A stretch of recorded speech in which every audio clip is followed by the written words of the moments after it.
Alright. Hello, everybody. Welcome to another episode of HPCritical, a podcast where my friends and I talk all things gaming. I am Jarella, and I am joined by Kelly. Hi, everybody. And Brandon.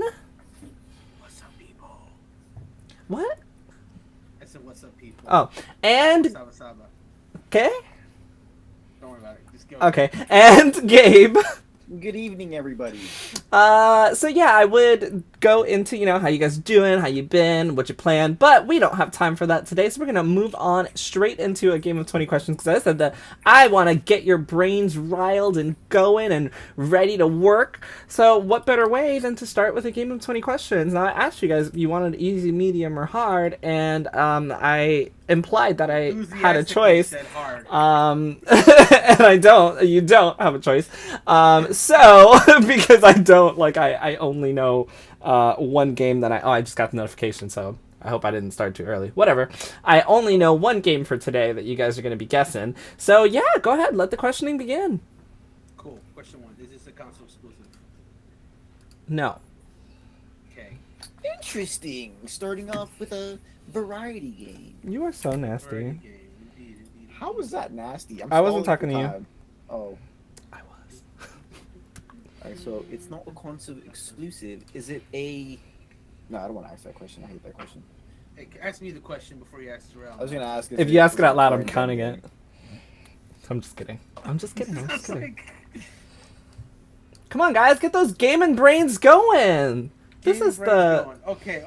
Yeah. This is hype up. Was this game released 2020 or later? No. Actually, was it? No. Actually, what's it? No. Look, I'm going to say no. I'm going to say no. Don't read into me not knowing. Just, I'm going to say no. Okay, so not 2020 or later. Is the game... Wait a minute.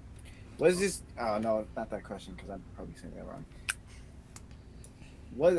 Was this game released as a 6v6 multiplayer game? No.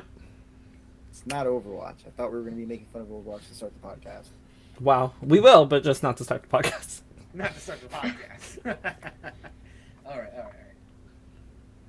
Damn. Well, That he was said... something. It's actually not hard. It's actually pretty easy. Okay. You just gotta ask the right questions. Is it a horror game? It is not. Okay. Shocker.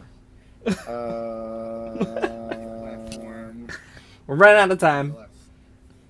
If you don't get this, then yeah, we have a time limit for this because we got more stuff to do.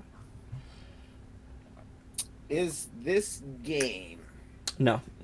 a No, I'm first just party? kidding. Wow, my God. Oh, it can't be a first party because it's not console exclusive. No, is it a AAA game? Yes. Okay. Is it in a series? No. Good question though. That's kind of hard. It's All the not games I know are serious. serious. I mean, It's every- stand- Yeah.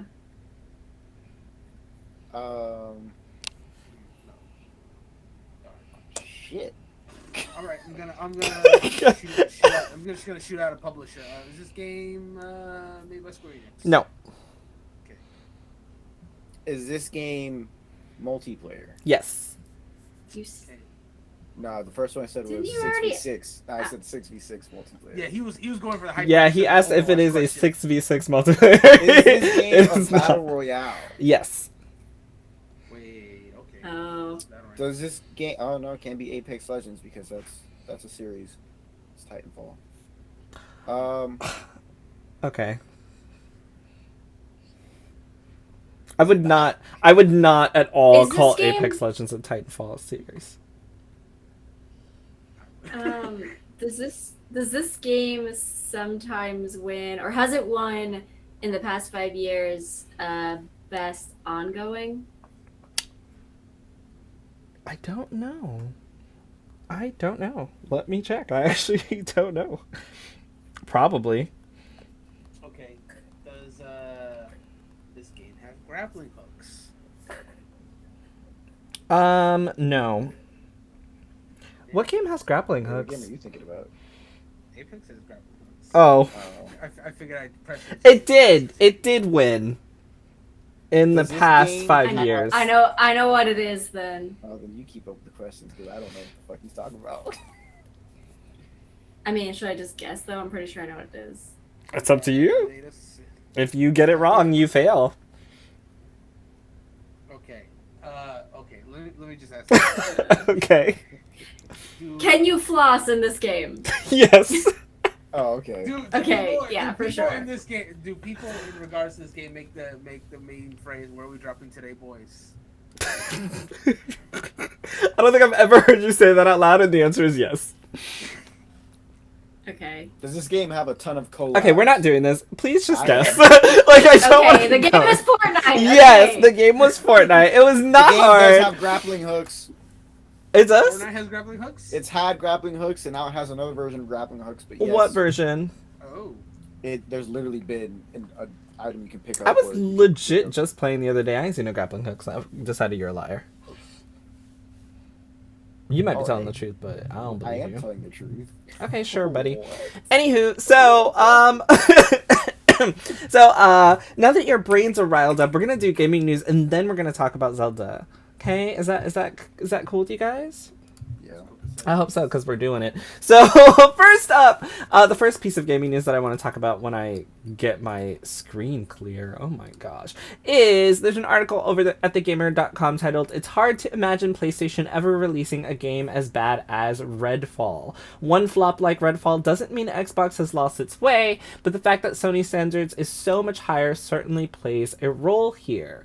This is written by Eric Schweitzer, and the question that I posed for you guys is, I have it here. Well, first of all, if you have any thoughts about just this article in general, I'm not going to read it. Pretty much the title gives it away about how it feels, as does the tagline. But do you guys think that PlayStation has figured out the formula for good first-party and exclusive titles? And if so, what are your thoughts on articles like this? And if not, like, why not? Like, why would you think that? I gotta be fully transparent here. My actual thoughts aside, that title reads off a little fanboy, I must say. Okay. Just like it's hard to imagine PlayStation releasing a flop like Redfall. Like, I think any of the companies are capable of releasing something that just doesn't come out well at all. Is PlayStation less likely than Xbox? I think these days certainly. Like, Xbox certainly has a lot to prove, especially after Redfall. But there's an entirely high possibility that PlayStation could do it too. But Now, they haven't. If we're looking, they haven't exactly. So the track record speaks for itself, certainly. Like, if that's where the headline was going with that, then sure. But I'm just saying, like, it's just not impossible. Is what I'm saying. Nintendo's release flop, Xbox release flop, PlayStation's release flop, and sometimes it's not even like the quality of the game. Sometimes it just doesn't hit, like, financially wise. Like, Destruction All Stars was fine, but that game died in like 2 days, basically. But it wasn't a bad game that was released. It was Yeah, not exactly. that's the article. That's the point. That was speaking to my latter point. Like, a game could be good, it just may not hit with audience. You know, Redfall, hypothetically, even if it had released well, we have to ask the question of whether or not it would. No, we don't have to answer the question. The answer is no. It was a bad game. Okay. Is that what you were gonna say?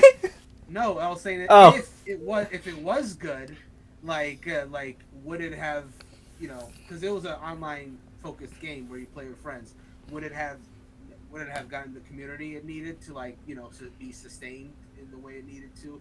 I don't know the answer, and we won't know because of how it launched. But yeah, I'll rest for now in case anyone has any other thoughts. Kelly or Sounds like Brandon? I wrote the title. I'm sorry, Kelly or Gabe, do you think it's hard for PlayStation? Is it hard to imagine PlayStation ever releasing a game as bad as Redfall? I would say no, only because you can't always make a hit. It's not asking if you can't always make a hit. It's saying, can you make a game I know, as but, bad as Redfall? You can make a bad I game. know, but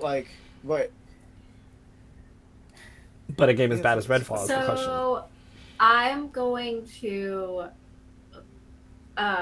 use the example. I guess, okay, Sony put their name on it, but they didn't make the game. So I don't know about Redfall, but did like Microsoft make Redfall? Well, Or did they just like release it? Arcane developed Redfall, but Microsoft purchased them, and they were making a version of Redfall that was also for PlayStation. And then Microsoft was like, "No, you can't." So they had to scrap their PlayStation version only to make it Microsoft exclusive. So they published it, they didn't Okay. develop it, and apparently they had some issues where they were supposed to have. They had started working with other developers in-house to fix the game, but they started on that track too late. So by the time that the game was ready for release, they didn't get the help from Microsoft's other development teams that were purchased that they were supposed to get. And so the game came out Okay. with a ton of bugs. So, yeah, thank you for that clarifying information. I'm going to use an example then of a little game you might know that was released by Sony, was PlayStation exclusive, called No Man's Sky. So yes, I can imagine a horrible game that came out with a ton of like issues, and yes. But yeah, it was like made by someone else, but Sony published it, whatever. It was PlayStation exclusive. It was terrible. People hated it. People got refunds. That was like never before happening. But yeah, so I can imagine it. I don't know. I feel like PlayStation's Yes. kind of learned their lesson by now. Like I don't see They say them. no to a lot. Yeah, like they're very selective of like the game Probably as far because as of we stuff know. like that. Yeah, as far as we know, they're very selective to the games that they are publishing, right? Like the next one is going to be Final Fantasy 16, which is essentially going to be huge. The Humanity just came out. I think that's a PlayStation exclusive that came to really good reviews. Like PlayStation's actually utilizing the studios that they purchased and giving them help, whereas in this case, Microsoft did not give Arcane the help they needed to make Redfall, and that's where the difference is between the two companies. So I think it would be very hard for PlayStation to come out with a bad game now. I think they're far too selective on what they're working on. Anyway, Gabe, do you have anything before I move on? Nah, I'm good. Really? What am I gonna do? Argue against Sony? I don't know. That title sounds like I'm the one that wrote it. Fair. You did say it sounds like a title that you would write. Okay, so development for Nintendo's new console seems to be progressing well, but a product launch won't happen before next spring at the earliest, according to a source from Nintendo. This is a tweet from Wario64 on Twitter. So what are you guys' thoughts on when the console could be released and other predictions, such as potential launch games, and whether this would be the right time to have it? This is now 6 years of the Switch. Right. We're going on 6 years. If it hasn't already reached the 6th year anniversary, we're going on 6 years of the Switch being launched. And okay, so we're past 6 years. Thank you. We're past 6 years of the Switch being launched. And usually life cycles for gaming consoles are around 7 years, 6-7 years. So it's about that time for the Switch to be clicked out. Get it? Because the click. I get it. So yeah, there are potential rumors of developments for the next console. Thoughts? I mean, Nintendo. All game companies are always thinking about their next console, and yeah, like you said, we are 6 years into the Nintendo Switch. There are definitely games coming out now that are showing that they are struggling with the current hardware. I haven't heard many issues. We're gonna get into it later. We haven't heard many issues about Tears of the Kingdom as of yet. At least I haven't. At least from what I've seen. So, but it seems like that game is pushing the Switch to its limits. I feel like we are probably inevitably we're gonna get a new console as the ambition grows and they need to like do better stuff. And they said spring at the earliest. I mean, I guess I can kind of see that. The Switch was just like it was given that one trailer in like October of 2016, and then it just came out in March. Well, they had one more presentation between that, but it was definitely a different type of marketing compared to other consoles. I feel like they could probably do the same thing. Nintendo will just like, you know what? Hey, we're ready to tell you all about that next console. Here's a trailer, and wait maybe a few months for more details, and then it's just coming out because it worked really well for the Switch. People thought it wasn't going to, but it did. So, and then spring at the earliest. I wouldn't be surprised if it came out a little later, but maybe history repeat itself. I'm not sure. So anyone who's watching this live, hopefully you can see it, but the original Switch launch commercial is playing, and Rooftop Karen is there and that was like such a great meme. As were the guys who were playing basketball, who all just decided to stop playing basketball take to a then break go and play play basketball on their Switch. After. So yeah, great times. Go ahead, Gabe. I think it's a little farther away than next spring. You know, that's obviously, like the article said, that's the earliest. But I definitely think that they're going to push it a little farther based on two things. One, well, no, that really wouldn't count. That'd be what I think, because I was going to say based on how this year goes for them in terms of Switch games, but we don't know what the fuck they're going to put out. They do, so that doesn't really count. But I do think, like everyone's saying, yeah, it's time to put the Switch to rest. I don't know. I'm not ready for a new Nintendo console unless it's like something.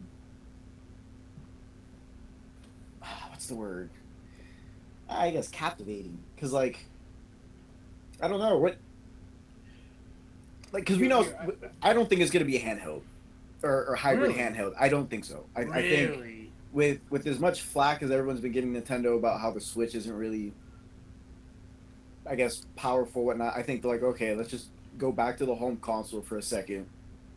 So I definitely think it's not going to be something like the Switch. It's going to be a more powerful home console. And I don't know about that, homie. It's possible. We should play some bets on this. It is. I'm not saying it's impossible, because Nintendo gonna be Nintendo. Maybe they have like some really great idea that requires them to keep it home console again.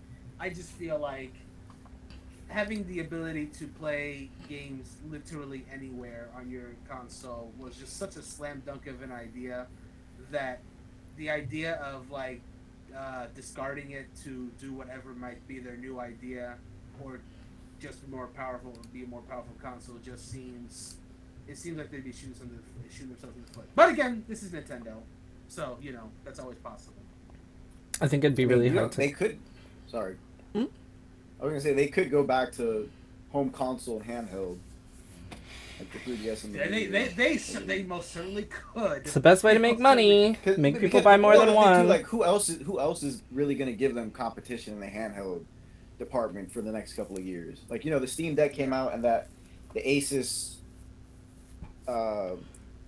ROG, was it? I don't remember the specific name for it, but it's another PC handheld. They came out, and sure, you know, they did get a lot of their fans. Asus not so much, because that shit costs like $700. So it's like, really, who's gonna challenge them in the handheld department for the next couple of years? Unless Sony's like, you know what, let's make a PSP again, or, you know, Xbox throws their shit in the basket, like, we can't do home console really well, so let's do handheld. Well, you can already play stuff handheld on Xbox.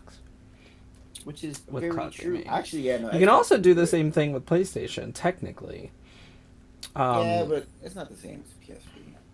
No, of course not. I just think it'd be really hard to get people to invest in multiple, like, streams again if you went straight back to home console. But what do I know? Nothing. Well, Just kidding. I actually have a question to pose in this regard, because Gabe was talking about the possibility of them going back to a home console and handheld ecosystem.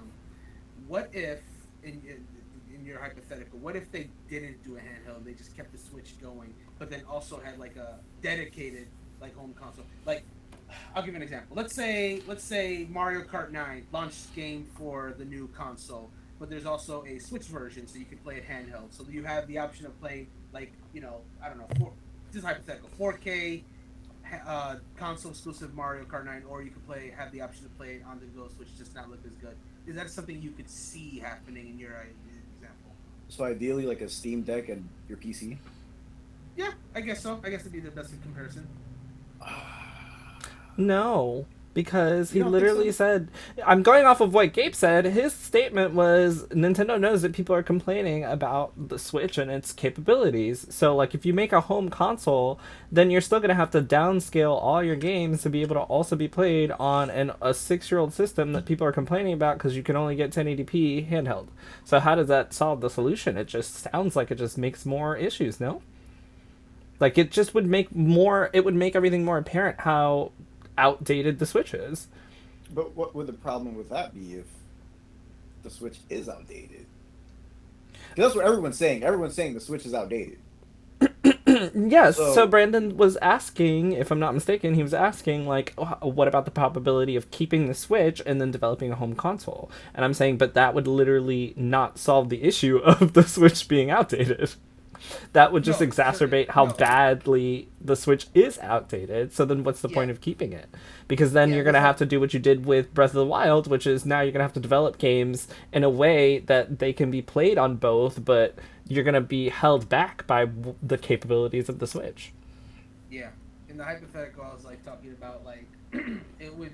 I guess there is a precedent for it, kind of ish, where the Switch came out, but Nintendo supported the 3DS for like 2 more years. Where 3DS, I guess, is kind of the reverse of that actually, because they had a dedicated handheld system, and then a system that could do both. This would be the opposite of that, where it'd be like a dedicated console, Home and system, then a console yeah. that could do both. Yeah. So, in Game's point, it's like you said, Jero, it wouldn't solve the issue, but it's something that could potentially happen. I feel that possibility is more likely than Nintendo just straight up making two consoles again, one handheld, one console, and keeping that ecosystem completely separate. Like, Especially... I'm just saying the Switch is like still doing crazy numbers.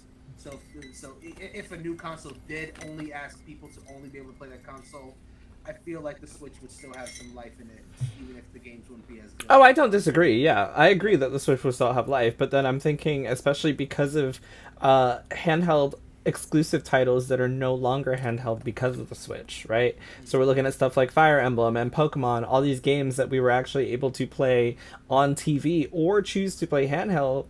Like, what do you do then if you're developing these games? Do you just stick to the Switch because you've gotten to the portable version? Can you just not go back to the portable version because now you've got this new home console thing? Like, the Switch allowed so many... I'm talking too much about this. But it allowed so many... Let me in. Oh! It allowed so many games that were previously just handheld to be home console, right? And like, what do you do? Do you just go back? Like, what do you do? Sorry, I'm so sorry, Kelly is back. She got disconnected, but she's back. And we're gonna move on to iPads because they're tech. So yeah. Huh? sorry, just reminded me. My iPad has been stuck on the starting screen. Oh, it's dead. Nice. All right. Well, Apple has announced that its Mac exclusive apps, Final Cut Pro and Logic Pro, are coming to iPads in May. You may be wondering, why is that important? Well, I'll tell you. For a very, very long time, Apple has separated their iPads from their MacBooks. Right? They've made decisions internally that do not allow you to use your iPad as a laptop, which makes sense because if you could use your iPad as a laptop, why would you need the laptop, right? Whatever. So it turns out that they've decided to change their minds on this, and coming May, two products that lots of people use quite often, which are going to be Final Cut Pro and Logic Pro, are now going to be available on the Mac. The question is, do you think they finally did this because their Macs aren't selling as good recently, or if the iPads have finally caught up in power? Yeah, I'd say. Yeah. This is your question. I guess I'll be the last one to answer it then. You should probably be the first because I don't think either one of them has an iPad. So. The reason I said be last is because I actually don't do. know. Oh, great! Look at that, judging without even knowing. Unbelievable. Kelly, do you use your iPad? Yeah, I have an iPad Pro and a MacBook Pro, and I use the iPad a lot, to be honest, but it's just for watching Twitch and watching like cartoons mostly. The MacBook I use for like schoolwork and any like papers that I have to write. Reinforcing the point. You can't use your iPad as a MacBook. So hopefully now with this, But maybe also, I'm Gabe. also one of those my people God. though that even if I could use the iPad as a laptop, I wouldn't, like, because I'm so like I want things to be used for what Kitty. they're like meant to be for, you know. Oh, this is Beast. He's the terror. He's an unholy terror from hell. Oh my Demon God. Spawn, look at Oh you. my God. He is. He destroys shit every day. It's okay. It's fine. But that's what they're But he's making the cute. iPad for. They're now giving you the ability Yeah. to use some of those apps that are Mac exclusive. Well, they should, because with the pencil and oh my god, okay. See this. But like, okay, so the iPad, it makes sense because of like they have the pencil and everything. So like drawing stuff, it should be able to use all those apps. Gabe? Yeah, so one of the reasons I got the iPad was because I thought it'd be easier to edit stuff like video and whatnot. Mhm. But it turned out being poopy because everything that's not their Final Cut Pro is kind of it's too much. Like I ended up downloading what was the name of the app? Luma Fusion or something like that because I saw everyone on YouTube talking about it. I was like, okay, let me try that out. Yeah, I use LumaFusion.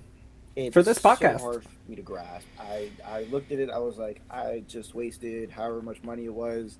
So I just end up editing on my actual PC. So this is nice for me, I guess. I don't know if I'm gonna go ahead and drop. I think it's $50 a year. Because What? unlike Oh. unlike the Mac versions of those apps, you have to pay a subscription instead of a one-time thing. But I don't know. It's hard to decide whether the iPad is caught up in power or whether the Mac isn't doing it. Because a lot of people I know use Macs, but they don't buy them every year. And every year, Apple's like, "Hey, we have a new Mac that's 1% better than the one from last year." So, Like their phones. yes. Brandon's like, I'm an Android user. This is not new to me. All right, yeah, I agree. So moving on.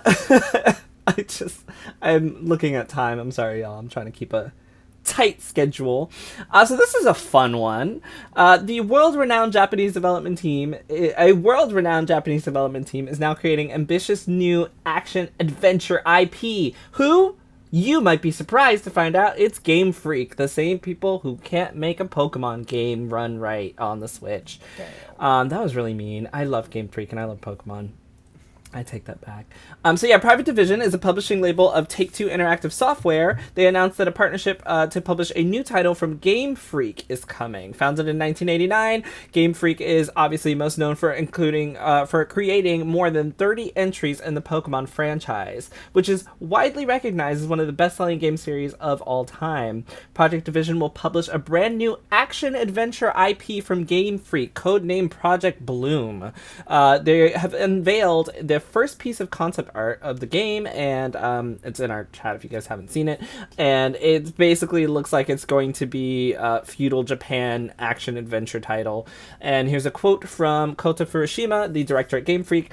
Quote, "From the beginning, Private Division was the publisher we wanted to work with on our new game. Their track record and global expertise give us all the confidence to create a sweeping new action adventure game that we can't wait to share more about in the future." So yeah, I guess we're going to find out whether it's the Switch or whether it's Game Freak that made Pokemon bad. So yeah, sorry. Thoughts on the Game Freak Pokemon Company making an action-adventure IP with Take-Two? Hear me out. The ancient Pokemon Wars. They're literally not making a Pokemon game. Did they say that? Yeah. They literally show that this is not a Pokemon game. Hear It me is a out. brand new IP. It is not Pokemon. Ancient Animal Wars that look similar to Pokemon. I highly doubt that they're doing anything in the Pokemon realm. That's a bummer. I don't want to play the game now. What? Well, I have a question before I give my thoughts. With them doing this partnership with Private Division, is that like a lot more staff that they'd be having at their disposal? Okay, we don't know. Let's say it is. So I will give. Game Why are you Freak- saying it is? What? Why are you That- going with the that- let's say it is instead of let's say it's not? Because I have something for that. Okay. I don't have something I for was that. just curious as to why you would give I mean, them the benefit I of the can doubt for provide that. But let me finish the first. Like let's say for example, it does give them more staff. So I'll give Game Freak two benefits of the doubt. The first is, despite the fact that they are in charge of making the flagship series for the biggest if not the biggest media franchise in the world, and yet it's still a relatively small studio, is kind of trash. But that's another story. But I think that's part of the reason why it's difficult for them to make the latest Pokemon games run well, even though they're like Pokemon Scarlet and Violet. I think pretty much everyone that's played it agrees that they're really good games. They just like mired by technical issues. So knowing that and their track record of other games, I think there's a different potential there. The second thing is, I feel like whatever this new project is will have, it's not locked down to a rigid schedule of release, and I think they'll release it when it's ready. So with those two things, I think this can potentially be something really good. And Game Freak, in their history, has, obviously the most well known for Pokemon, but they've done other series like they did this really good GBA game called Drill Dozer. They did this really good rhythm game called Harmonite. They've done different genres. Is Drill Dozer an action adventure game? It's a side-scrolling action adventure game, but that was made like in 2005 or maybe 2006. Either way, yeah. So if your question is whether they've done this genre before, I don't think so.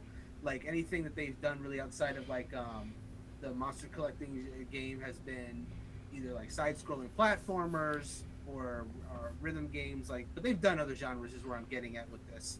So with the potential expertise of another studio and doing something like this, I think they could do it, honestly. I think if they're given enough time and resources, they can do it. If they're not given the resources, then it's up in the air. But I think at the very least they'll have the time. Alright, well, I'm gonna be the Debbie Downer. I don't want another feudal Japan action adventure game. I feel like we have a lot of those, and I think they do well on their own. They're coming out more frequently now, aren't they? Though, yeah. Ghost of Tsushima was like a pretty big example, but we also got like Sekiro. Yes, and the sequel to that. Game, Trek to Yomi, that just came yes, I don't want another one. That's just a personal thing. They have been a little more common lately. I will give you that. And I think didn't a recent-ish State of Play also talk about another upcoming? I believe so. Yeah. Yeah. No. Yeah. So it seems to be the wave now, I guess. Yeah, wave. I don't want to rad. Hey, Thank you, Brandon, because that was good. It was good. Maybe to Gabe's point, this action adventure game will have you go fight like yokai, and that'll be similar to like collecting Pokemon. Or Look, we're fighting some type of fucking monster. Believe me. I just feel like before you branch out, you should fix in-house first. So, yeah, Xbox.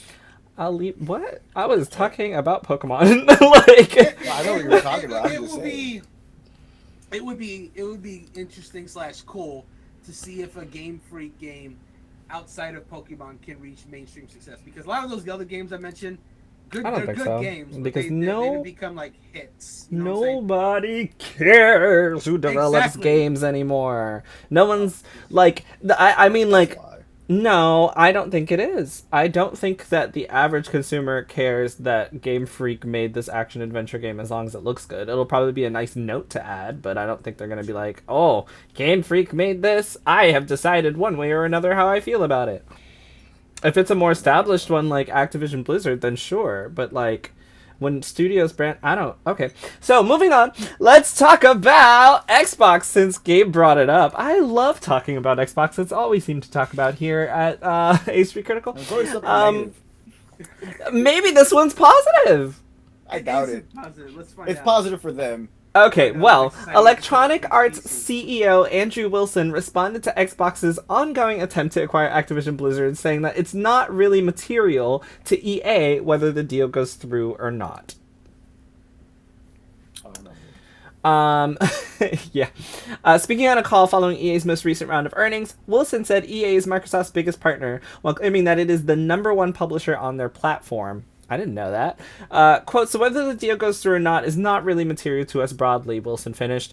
We think we have the scale, again, back to our network, our IP, and our talent to continue to navigate the future and lead the future of entertainment and compete in a marketplace regardless of whether that deal goes through or not. Talking about the broader trend of industry consolidation, Wilson said he would love for EA to have the scale to be a meaningful consolidator. Quote, I think we have tremendous assets with respect to the future of entertainment, but as it stands today, we're indifferent as to whether this goes through or not.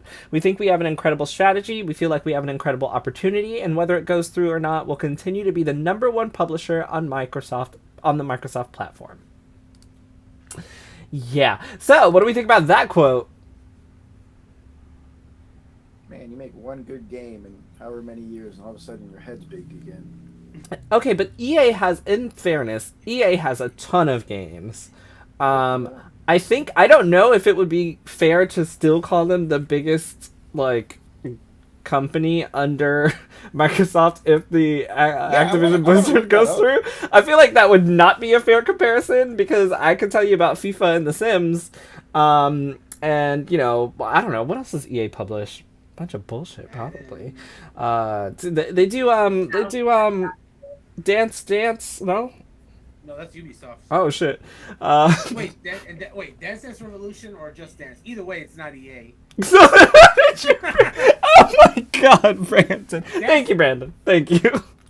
EA accounted for more than 16% of monthly active users on Xbox and PlayStation platforms. 16 or 60? 16%. 16. That's a lot. Yeah, making it the top publisher for MUAs on those platforms for 6 months. That was from September 2022 to January 2023. So he wasn't wrong. Well, yeah, no, I don't think he's wrong at all. I just think, like, okay, well, I didn't say what I think about this quote. It just seems like all these companies involved in this have been very catty, I guess. I don't know. I don't want to say catty because I feel like that's not the right word, but like it almost seems like everyone's just trying to fight for their spot at Microsoft now. Like every time I hear something, it's always just like, oh, I don't need this deal, we're fine as it is, or we need this deal because we need to make this work, or Xbox said we can't make what we want to make. And it's almost like no one at Xbox is talking to any of the developers that are working on anything there, and it seems much more like independent companies, more so than at Nintendo and PlayStation when they work with developers, where it seems like, okay, everyone's huddled together to make the best product. It's just so strange because now EA's just coming out like, yeah, we don't need this merger, we're good enough on our own. And you know what, they're right, because they don't need it, because I'm just gonna go play The Sims. Yeah, anyone else want to hop in on this before I move on? I don't think I have much to add, honestly. Okie dokie. Next up, Sony players may have a longer rollout for updates with Season 3 Reloaded on Infinity War. Please ensure you have the new Warzone DLC update installed in order to play Warzone. This is from the Infinity Ward Twitter. Why is this interesting? Because a while back we talked about, I don't know, Kelly was here, I believe, when we talked about this. A while back we talked about how there were concerns that what is going on with my computer? I'm sorry. There were concerns that Microsoft and Activision Blizzard would give issues to PlayStation players regarding Call of Duty if the merger went through. So now there's some speculation that this is the beginning of that, because conversations for contracts with PlayStation and Call of Duty have not been renewed recently. Gabe thinks. Did they give a reason when they tweeted that out? No. Yeah, that's not unexpected. It's suspect. It really probably is like the behind the things thing that we probably have an idea about, that they're just probably not at liberty to say, to be quite frank.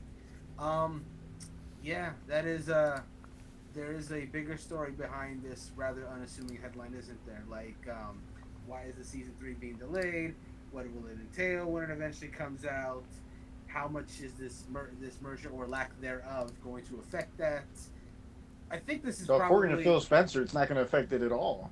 According to Phil Spencer, indeed. Yeah, so, but then you would expect it to come soon. I feel like there's not much to say about this yet, but I think this is probably a story we'll have to like pay attention to as we go forward. Makes sense. It could end up being nothing, honestly, but it could end up being something. Well, there is something that we can talk about now that we don't have to wait on later. Capcom has sold more games in the last fiscal year than in any other in its entire history. The company's share price also hit an all-time high. Now, the question is, do you guys think that, well, first of all, this year Capcom has had a lot of remakes. Like almost essentially everything they've released has been almost not everything, but almost everything has been a remake. So the question is, what does this mean for remakes from Capcom? Are we going to see an influx of even more remakes? Should we be concerned that all we're gonna get is remakes because that's what they see as making the money? What do you guys think? Man, To be fair, they remade their cash cow Resident Evil 4. They're that still people doing have been it. looking so long. So, like, I don't know if it's necessarily remakes in general or if they just cashed in on that really popular remake that people wanted. I don't know. But I think it worked for them. yeah. To Kelly's point, yes, Resident Evil 4 was their huge cash cow, and it is indeed getting them a lot of money. I would like to bring up another one as well that came out this year, however. Mega Man Battle Yes. Network Legacy Collection, Mm-hmm. which I read somewhere that is like their best selling Mega Man collection right now. Like people go hard for Battle Network, and with all the stuff they added to this one, it was definitely a good value for a lot of people. So yeah, between those two games that have come out this year, they've been rolling in it, and Street Fighter 6 is supposed to be coming in later this year, which from the marketing and general excitement that I'm seeing from people online, seems like it's also going to be like a huge sales success, potentially bigger than any of the Street Fighter games in recent years. But I guess we'll see. Yeah, no. I feel like there are going to be a lot more remakes and collections coming because Capcom has a huge library of like games that they have seldom re-released. It's almost as vast as Nintendo's, if not greater. They could honestly make a whole bunch of money doing either remasters of some of those old games that have been forgotten, or doing collections like Battle Network or whatever. There'll definitely be more Mega Man collections. That's for damn sure. Like whatever series they haven't done Legends, they haven't done Star Force. There's still Mega Man games out there that can be packaged together for people to rebuy. So they'll do that for sure. But yeah, no, there's so many games that they have in the past. I don't think it's going to completely like obliterate like making new games. Like I think games like Street Fighter 6 and the upcoming Exo Primal will still come out. Exo Primal. Resident Evil games will come. Yeah, I gotta mention today. Anyway. First of all, Exo Primal's gonna be great, okay? I do want to fight dinosaurs in mech suits because that's the best made game ever. I would like to try it. It looks like it'd be fun.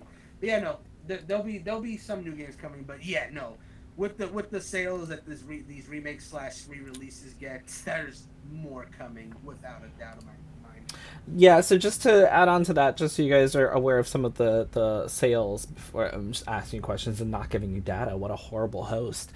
So Resident Evil 4 and Monster Hunter Rise Sunbreak sold around 3.75 million and 5.45 million units. However, the vast majority of its sales came from catalog titles, which Capcom defines as games released in the previous fiscal year or earlier.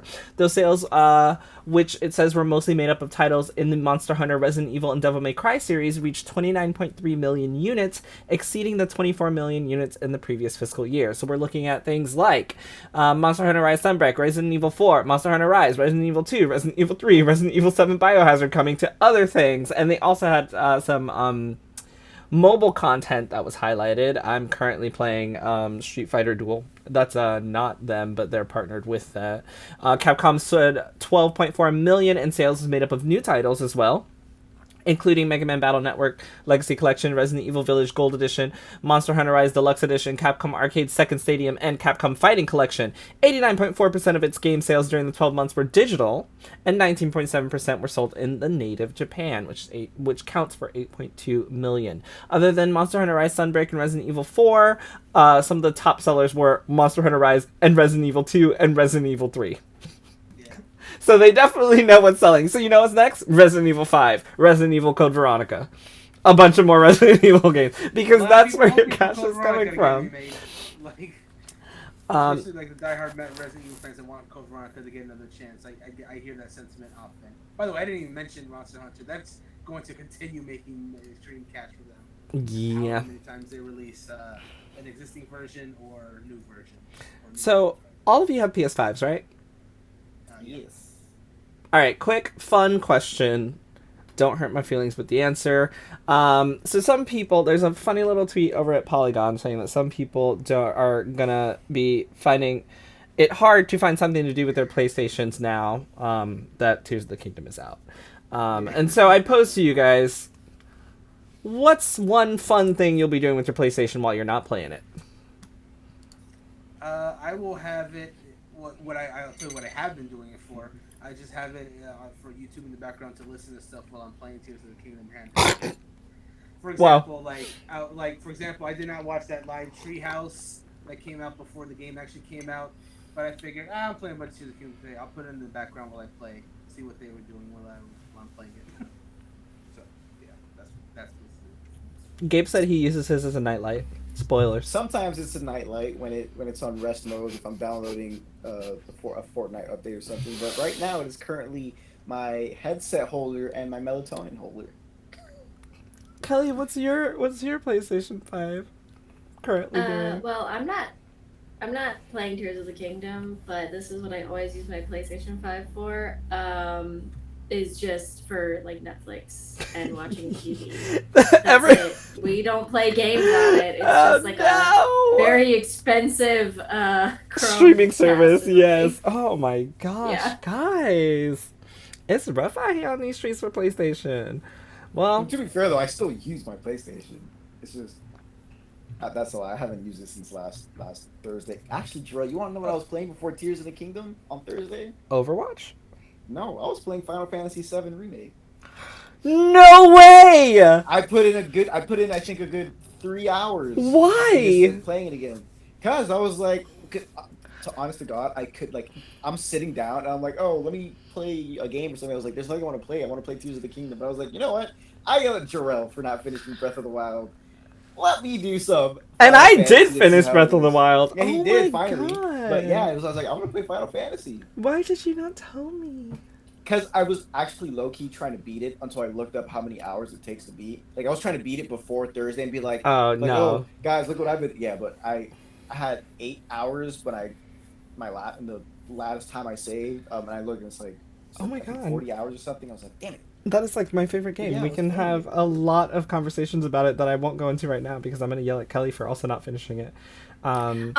Listen. Okay, my PS4 is on my desk now. I finally set up my PS4 in here so I can actually play it or upload the save data and put it on my PS5. That's okay. That's so I'm on where the we start. way. Okay. Okay, that's fair. That's why we start. That's fair. I cannot ask for more. So since we're talking about Final Fantasy VII, and I can't believe Gabe started because he had this whole little boner about how he's not going to play the game until okay, you're right. Whatever. I'm moving on. So Square Enix wants to release more higher quality games, starting with Final Fantasy 16. Forspoken was arguably promoted too much. Critically acclaimed Octopath Traveler 2 wasn't promoted enough and hasn't been mentioned since, and a ton of titles were dropped on Switch last year with no room to breathe. Final Fantasy 16 is coming. Final Fantasy 7 Remake possibly at the end of the year. Part 2 is coming. And after financial calls, Square Enix wants to increase revenue by increasing subscriptions to Final Fantasy 14. They have agreed to work on high-quality games, but most of their indies and smaller studios have done the best. Do you guys think this is a good decision to make for them as a company? I think they've been listening to the podcast. Because everything you talked about, we complained about. Their games had no room to breathe. There was one game after another. They didn't promote Octopath Traveler 2 enough. It's a great game. Really critically acclaimed great game, and you have not seen or heard from it since it launched. Yeah, like nothing. It launched and it was like, wow, oh, right. These are the scores. It's gone. Like, oh, look, the game launched. Here are the scores, and that's it. Yeah, that's it. Peace. That's literally it. They did their accolade trailer like a week and a half, and that's it. The game doesn't exist anymore. There's a really great indie game called Paranormal that like everyone should play. It's so good. But they ain't talking. You haven't heard of it. You haven't heard of it. But yeah, I mean, they promoted the shit out of Forspoken to the point nobody wanted to see it anymore. That's very true. That's also because they were showing the same thing over and over again. That's also true. And they were showing that like their promotions are really really bad. So yeah, what do you guys Yeah. think they do? August 2022. What? But What the hell was Is that what that? article came up? No, some Kingdom Hearts mobile thing coming August 2022. Oh, that was the Dark Road conclusion. I think. Oh, okay. You're right. Yeah. So what the hell is this? The hell is what? This For other August Square Enix thing. I, I don't know what this is. Something else. All right, go ahead. So, Kingdom Hearts 4. Where's that? that's what I was gonna say. They do have the titles to, I guess, go by what they just said. Final At least Fantasy IX most Remake. certainly. Oh my God! Final Fantasy Pixel Remaster 1 through 6. Got really good review scores. Another one, Theater Rhythm, got really good review scores. Like Square is doing really, really well as far as game reviews for the first half of this year. And what? Like they're still putting out music packs, but like you don't hear anything about these I games just anymore. got a download for the music pack the other day because I bought the season pass. Like I think Chrono Trigger music came out today. I ain't playing that right now. I'm playing Tears of the Kingdom, but it's there. But yeah, I wouldn't have known that the Chrono Trigger pass came out today if my Switch hadn't updated. Yeah. And I saw a tweet from one person on my timeline saying, "I'm gonna take a quick break from Tears to play this pack, and then I'm going back." So How dare you? yeah, that's to your point. They're not like really advertising this at all. I feel like the reviews speak for themselves. These are good games that are coming out. But the problem is one, what we talked about already, they're not getting spaced out enough, so they're not getting enough time to breathe. I do know people, because Theater Rhythm and Octopath Traveler 2 came out the same month. So there are people that And that was right after Crisis Core. Correct, right after Crisis Core. So, people still have to finish Crisis Core. Like, they're releasing good games, but they're not giving enough time to breathe. And by extension, they're not getting the same marketing that they normally would. Like, Nintendo is very good about spacing out their games. Well, for the most part. There's been some times where they... Oh, I'm sorry, For the most Brandon. part. Really quick before I forget, it's called Kingdom Hearts Missing Link. Sorry. Keep going. Yes, the Oh missing my link. gosh, Yeah, it's yeah. a collab with Nintendo. Ah! That was dumb. Anyway, no, that was bad. No, Yeah. was it? I said that wasn't bad. That's what Oh, I thought you said that was bad. No, I said that wasn't bad. No, it made me chuckle. It was good. Anyway, yeah, no. So Square Enix needs to get better at spacing out their games because they review a lot otherwise. Like, it's okay, Square, if you're done with the game, to sit on it for a while till it's ready to release. So it's not- No, because they do that too. Like that's the problem. They also do that. Like, yeah. They just So need they, to. so they haven't mastered how to sit with the game in an appropriate amount of time. They haven't And that's the mastered pro- and they anything. can't market effectively because they're like doing like two games at the same time. It's just like And that's another problem, right? Because you have Naoki Yoshida, who is the director of Final Fantasy XIV, who's also directing Final Fantasy XVI, who's then going to go back to Final Fantasy XIV, and then you have Tetsuya Nomura, who's doing Final Fantasy VII Remake, but also working on Kingdom Hearts 4. It's like you have the same people doing all your really, really big projects, and then according to this financial call, you're stressing the amount of subscriptions and money that you're making from FF14. Okay, FF14 is really, really good. We get it. However, it is really hard to sustain MMO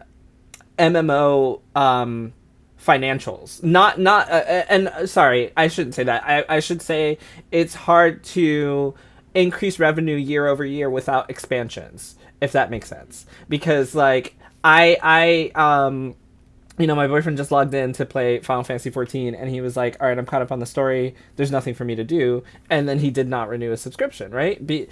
Obviously, this is that's a very individual viewpoint, because obviously people are playing MMOs. I mean, Kelly has not stopped playing, so like obviously people are playing MMOs in different ways all the time. But I just think it's so not great to focus so much money on your single entity of an MMO and hope for the best. Like, and then having the same people working across different mediums to do different games. Like, this guy just came back from a media tour for Final Fantasy 16, and the latest patch for FF14 just dropped, and there's I don't know if you saw this, Kelly, but there's there's a group of people who just did the latest raid. I don't remember what it's called, without healers, and they beat it, and it was freaking awesome. But yeah, you just like there. I feel like there's so much, and then they refolded the Luminous Productions group back into Square because of Forspoken. But then like I forgot what game it was that I talked about on the podcast that I said looks exactly like Forspoken. Oh, I think it was Final Fantasy 16. I was like, this game looks like Forspoken. Anyway, I don't know what they do. I don't know what they do. Again, though, they do have the upcoming titles of their bigger games to, I guess, hold that statement over for a bit. But at the same time, it's like you guys are saying, like, all their little games are doing great, too. And it's like, maybe the problem isn't that they're not doing great. It's like Drell's been saying, your promotion about it sucks.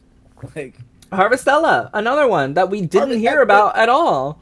Yeah, and actually, they didn't really speak about Harvestella until like a week after it was released already. It's like it's too late now. And after that, that was it. And there's a couple of games. Shit, what was it called? Valkyrie. Oh, yes. They announced the game, and I was like, oh, I want to get that. They dropped a demo, I think, and then that was it. Like you didn't hear about it. Yeah, and then the all. game came out. I don't know when the game came out, and all of a sudden, I went on the the PlayStation store the other day, and I'm looking. I'm like, oh, you know what? They're having deals. I'm like, Valkyrie Chronicles. When the fuck did they release that? Exactly. It's like, you know, maybe the problem again isn't your little games. It's you just suck at promoting stuff. Yeah. Like their marketing team's got to get it together. Another. Oh, sorry. Game Informer did a better job of promoting the DioField Chronicle than Square Enix did. Facts.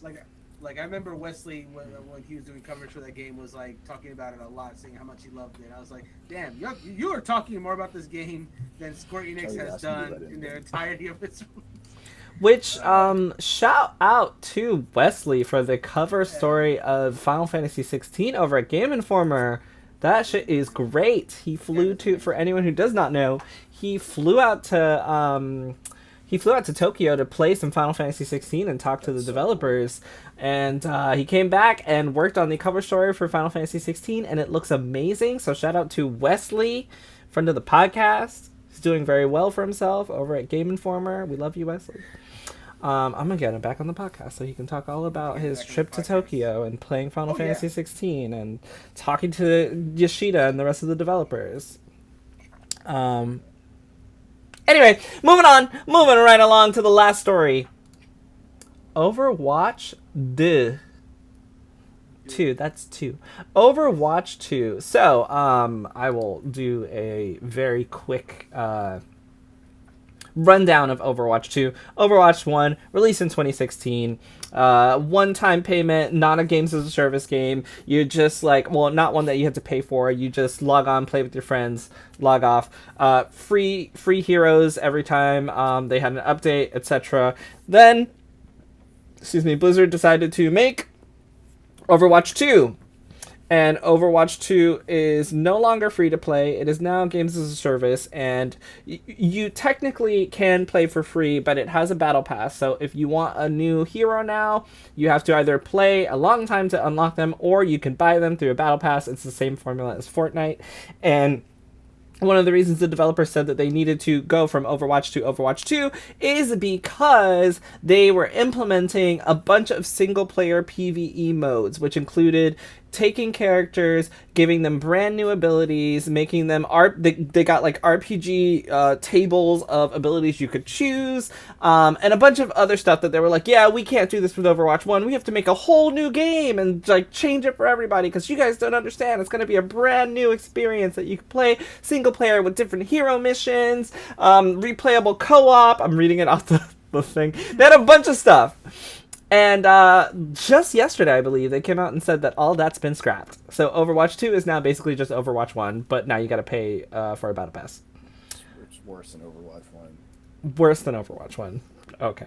And people are very, very upset about this. They showed off a roadmap and they talked about the PvE elements that were still coming. However, 3 years of development, because they announced this 3 years ago, 3 years of development have essentially been scrapped without a real explanation to players as to what happened and why.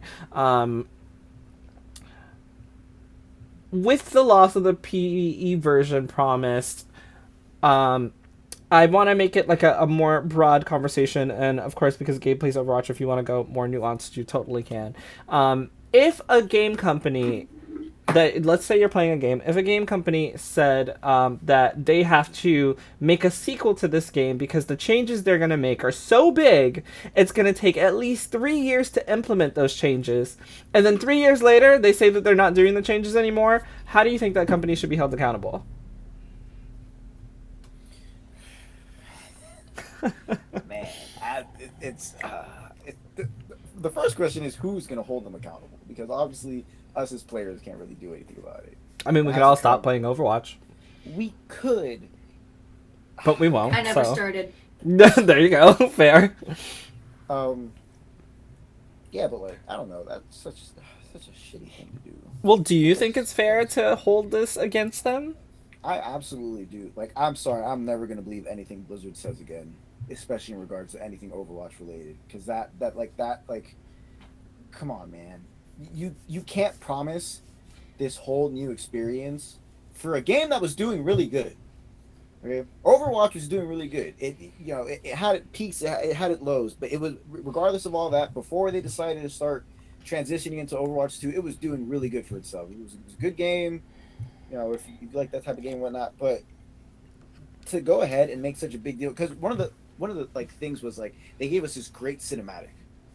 We got that cinematic of Winston, May, and Tracer landing in Paris to fight Omnix.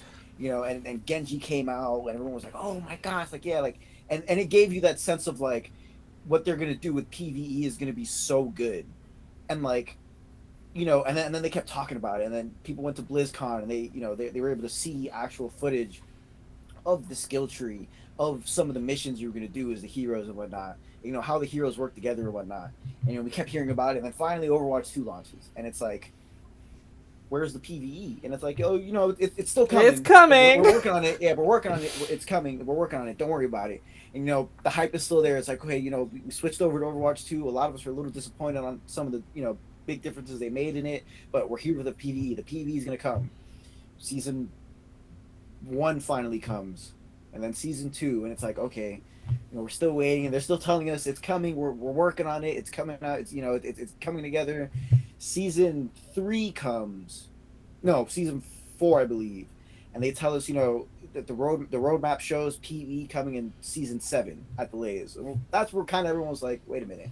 Why is it coming so late? Because these aren't short seasons. It's not a 1 month type of season thing. I think it runs for about a month and a half, 2 months. I'm not quite sure.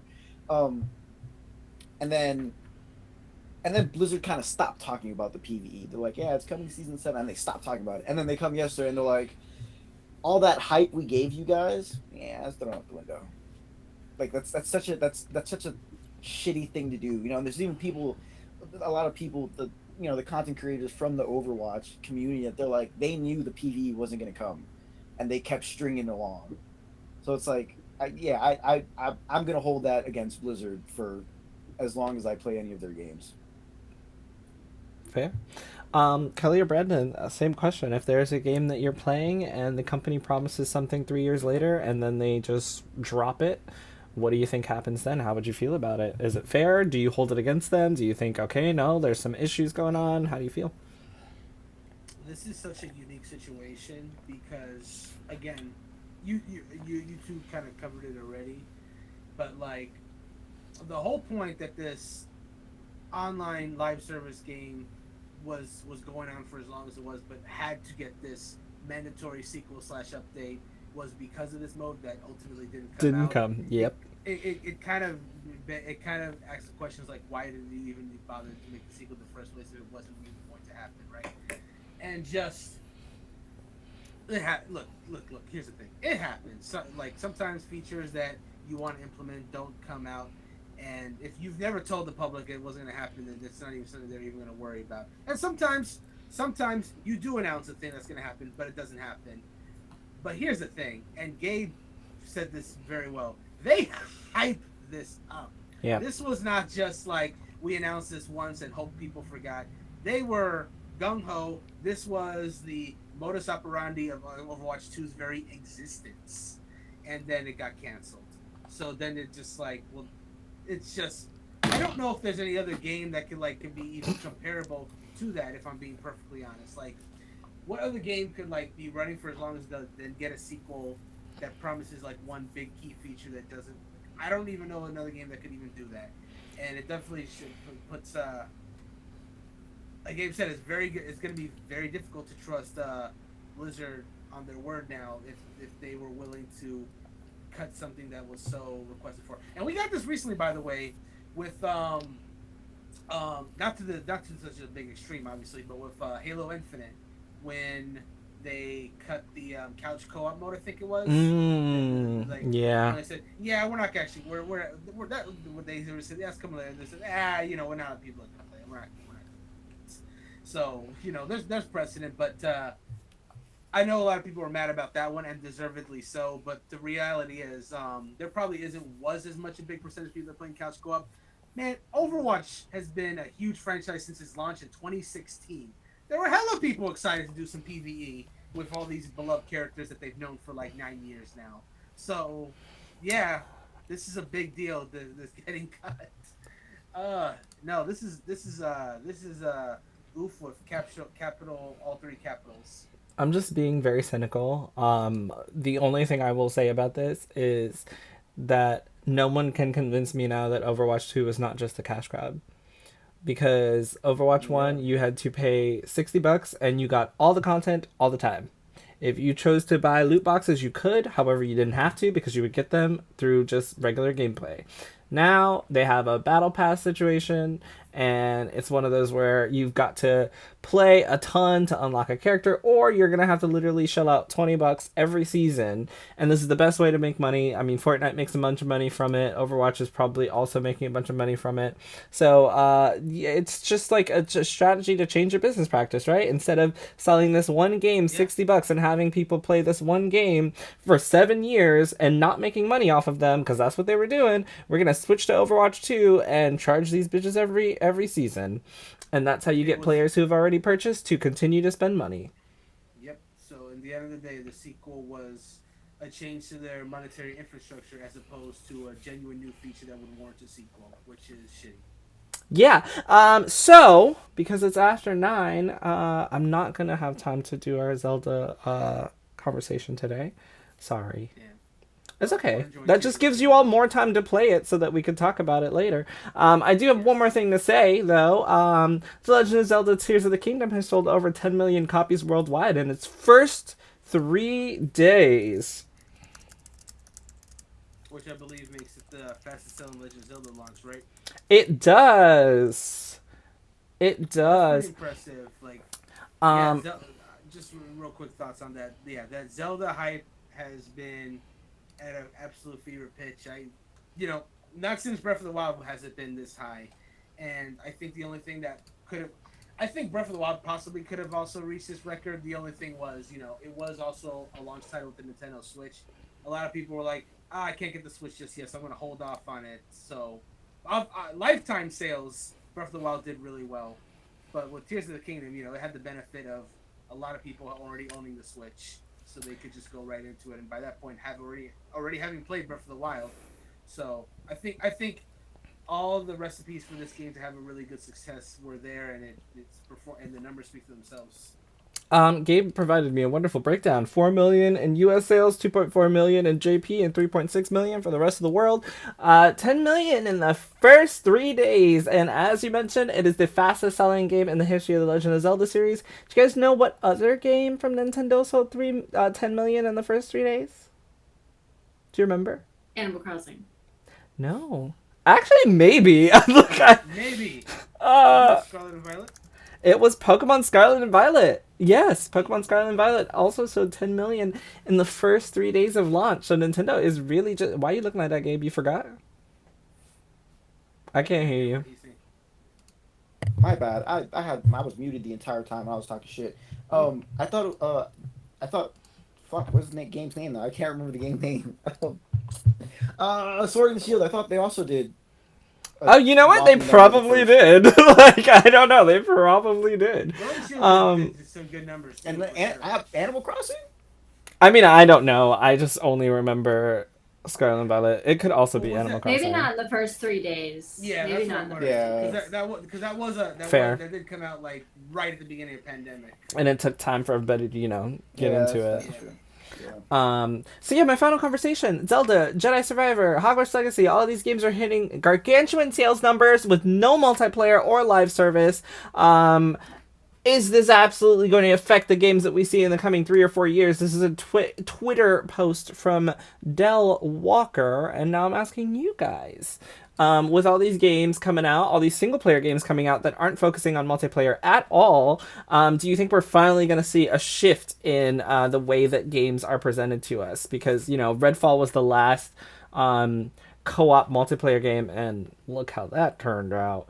And now we've got Jedi Survivor that's doing really well. The Legend of Zelda Tears of the Kingdom, of course, is doing well. Final Fantasy 16 on the horizon. All of these games are moving away from that multiplayer style. Do you guys think that's what we're gonna see going forward? Because PlayStation having a presentation on Wednesday, and we've seen some of the stuff that they have coming out, and a lot of those are also pretty much single player titles, except for Exoprimal, which shouldn't be single player because you should be able to dress in mech suits and shoot dinosaurs with your friends, because why else would you do it alone? But yeah, so yeah, what do you guys think? Are we gonna see the emergence of more single player titles coming up? I really hope so. Why? Because you ain't got no friends? Aside from that, asshole. Just kidding. It was a joke. It was a joke. No, it's just I don't know. I feel like a lot of developers have lost their way trying to make multiplayer and live service games. Just everything that comes out is just like we look at it. It's like you're doing a cash grab. That's what you're doing. Like why do I need to pay for the game and then pay for all this other stuff at the same time? And obviously there's the few games that they're free, but it's still a live service, so you have to pay for other stuff. But at the same time, it's like I don't know. I generally feel like a lot of developers have they're lost their way trying to do multiplayers and almost a cash grabs again, multiplayer and live services. So it's if they see single player games that are not focused on all that stuff, maybe we'll start getting a plethora of really good games all at once again. Plethora. A plethora. I was making these animations because you just reminded me, like, you said that perfectly. It seems like developers have lost their way, and two great examples. One of them is Redfall, one of them is Arcane, who has not made a bad single player game at all, and then their first multiplayer game is really, really bad. And the other one is oh god, Brandon, remind me, the developers of Arkham Knights. They're making that new Oh yeah, that is Rocksteady making Suicide Killers. Yes, Rocksteady, who got lauded for the amazing way that they created the Arkham series, and now they're just no one wants their new live action Batman. What's it called?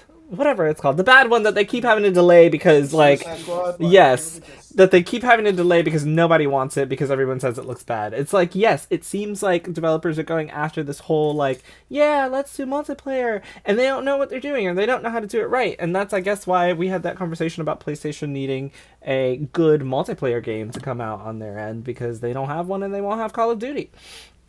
Very true. Oh. Yeah, so my thoughts on this.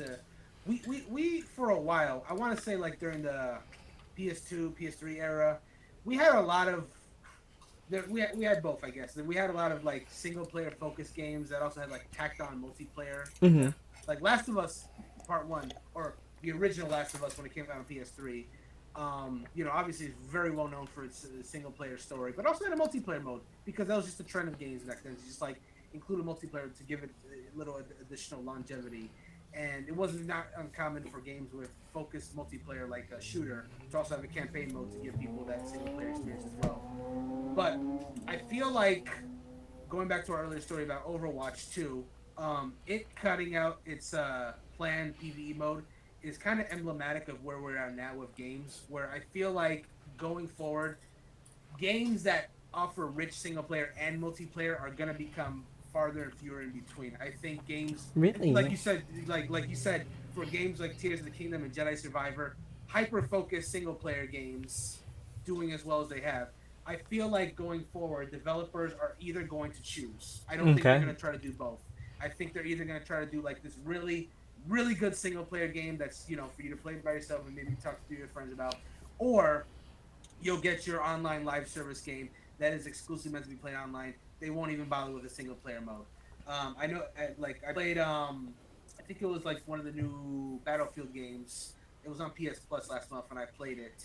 Very shocked that it didn't have a campaign mode, even though Mm. the intro of that game had like a really cool premise for why you're fighting. But then that's just a prologue to you just going into multiplayer matches and shooting other people, basically. So I just think that's going to be the trend. I think Elden Ring is a good example of a game that did both. It's a big single player game, but you could play that multiplayer to go around that big open world. But I don't think games like that are going to be as common. I'm not I sure just feel that's a like good example. it's maybe it isn't, but the option was there nonetheless. Yeah. And that's kind of what I'm getting at. Like, and even for the games that will have both, there will definitely be one that is prioritized over the other. Like Elden Ring Yeah. is first and foremost a single player game, with the multiplayer being an optional thing that you could do.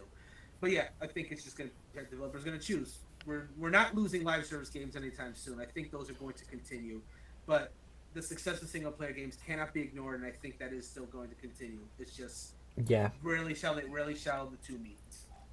All right. So I'm gonna use the last 4 minutes to give you guys a Nintendo Switch quiz. Okay. Mm-hmm. Yay! It's gonna be so fun. I love fun things. All right, so it's very easy. Don't worry, it's not a hard quiz. I would be embarrassed if you guys don't ace this. So I'm gonna just rotate. Oh well, actually, I'll ask you guys. Do you guys want to choose who answers each question, or should I just rotate and ask you? Rotate and ask. That would make it more interesting. All right, you sure? Yeah. Are you sure? Because if it's a question that one of you Yeah. knows and the other one doesn't, you only one person gets the answer. All right, whatever. Question one. It's too late. Question one is for Gabe. What year did the Nintendo Switch first come out? 2017. There you go. I knew you got that one. All right, next question's for Kelly. You can use a Nintendo Switch to turn on your TV. True or false? True. That is correct. Brandon, what is the current most... Really? Yes. Yeah, you can. Yes. Yeah. Oh my god. I should have asked you that. I never knew. Brandon, what is the current most popular Nintendo Switch game? Pokemon Sword, Dark Souls Remaster, Super Mario All-Stars, or Touch the Hutch? Not currently. This is old, but out of those four, what do you think is the most popular Nintendo Switch game? You said the first one. Repeat the other three, please. Dark Souls Remastered, Super Mario All-Stars, or Touch the Hutch? I feel like it's got to be Pokemon Sword and Shield. Correct. Yeah, Kelly, which of the following is not a Nintendo Switch game? Cuphead, The Battle of Cats, Find Your Nan, or Kirby? Wow, even I would have had trouble with that one. A is Cuphead, B is The Battle of Cats, C is Find Your Nan, and D is Kirby. Find your nan. That is correct. Gabe, Yeah! how many games are recently available for Nintendo Switch? 1,935, 2,060, 3,950, or 6,572? What was the For third Gabe or option? who? 3,950. This is Gabe's. 3,900. It's got to be B or C. This game, by the way, this is old. To be fair, this quiz Oh, is is it? old. How Yes, old though? very old. So I need a year. I don't know. You know what? I'm gonna skip that question because this is an old quiz. What was the answer? I don't know. The question is, in The Legend of Zelda, what is the main character called? Zelda, Solid Snake, Link, or Donkey Kong? It's a Link. Brandon, Yeah. what is the region called where Pokemon Sword and Shield are set? That is Galar. Kelly, what is the raccoon salesman called in Animal Crossing New Horizons? Thank God.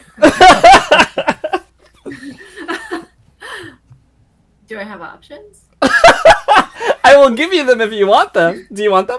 Yeah, please. Okay. Michael Crawford, Grappling Graham, Sir Edmund Belvedere, or Tom Nook? I'm gonna go with Tom Nook. Okay. Gabe, how many I Nintendo thought Switch it might be consoles? Timmy and Tommy, so I didn't Oh, wanna, fair. Mm. Yeah. Okay, yeah, this is Gabe's. Gabe, the Nintendo Switch console contains enough synthetic oil to ruin 3 wedding dresses. True or false? That is shit. What kind of question is this? I have no idea. Wow, how would you classify ruined? Like one drop? Or like... That is a good question. That is a good question. I'm gonna go with true just for the meme. All right, the answer is false. Good job, guys. Overall, you passed. How do you feel? You passed and you ended just in time because it's 9:20. Just in time. I love playing games with you guys. They're so fun. Good job. You guys know a little bit about the Switch. And with that, that's it. Bye, everybody. Good night.